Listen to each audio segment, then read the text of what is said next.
empty pan. Highest degree possible. After a while, it's cooked. Because I'm not stupid, I'm not gonna spray it within a couple of minutes.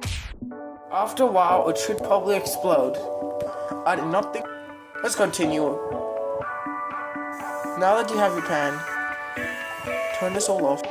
Grab your thing. Put it on. Damn. That egg. Oh, look, egg. As you can see, the egg has been cracked. Look at that. There's only one problem. See? Voila. And after that, after it looks, oh yeah, up and then flipped over. Oh, for what?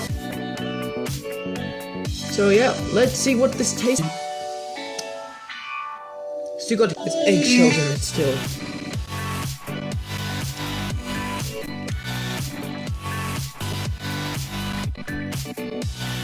Next video. Peace.